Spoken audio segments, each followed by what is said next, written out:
Okay, so here we are at the food segment, and we're going to keep this brief because, as previously stated, this is just going to be a quick one for you, and all the recipes are listed here on our website as well. So we're not going to show you the actual cooking and mixing of it all, but we're just going to talk to you really quickly about 3 simple things that you can make for your Oscar parties. Smells really good. I think it's this that I'm smelling, isn't it? It does, yeah, it smells really good. Smell-o-vision. Yeah.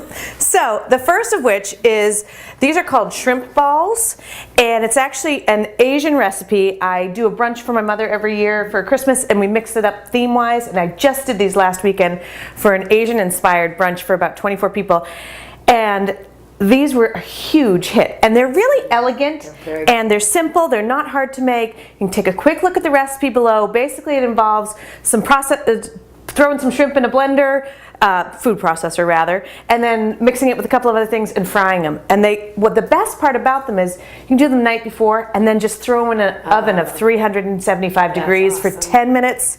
Perfect to come out piping hot. I wonder how they would freeze. I bet they'd be good actually. They freeze really well.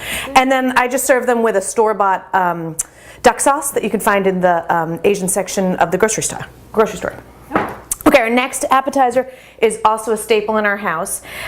Doesn't look like much, I realize. They're the little toasts, the little pumpernickel toasts that you find. Well, my husband can never find them in the depends on the grocery store. Where they're hiding them. Yeah, in my grocery store they're near the deli section. But anyways, little long loaf of pumpernickel toast. And then what you do is you just mix in a bowl some cheddar cheese and some red peppers, some green peppers, some black olives. I sometimes put a little bit of curry in there, but my sister doesn't like that, so we're at her house and I must abide by her rules. I appreciate that as well. Yes. Now these black olives are Kalamata.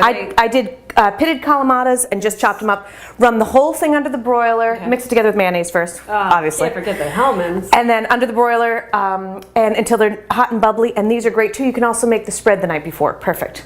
It smells great. And this is just your basic chocolate mousse. You know, you can there's a ton of recipes out there. My simple recipe for chocolate mousse, and I think we've done it on the show before, but it's also listed on the site too.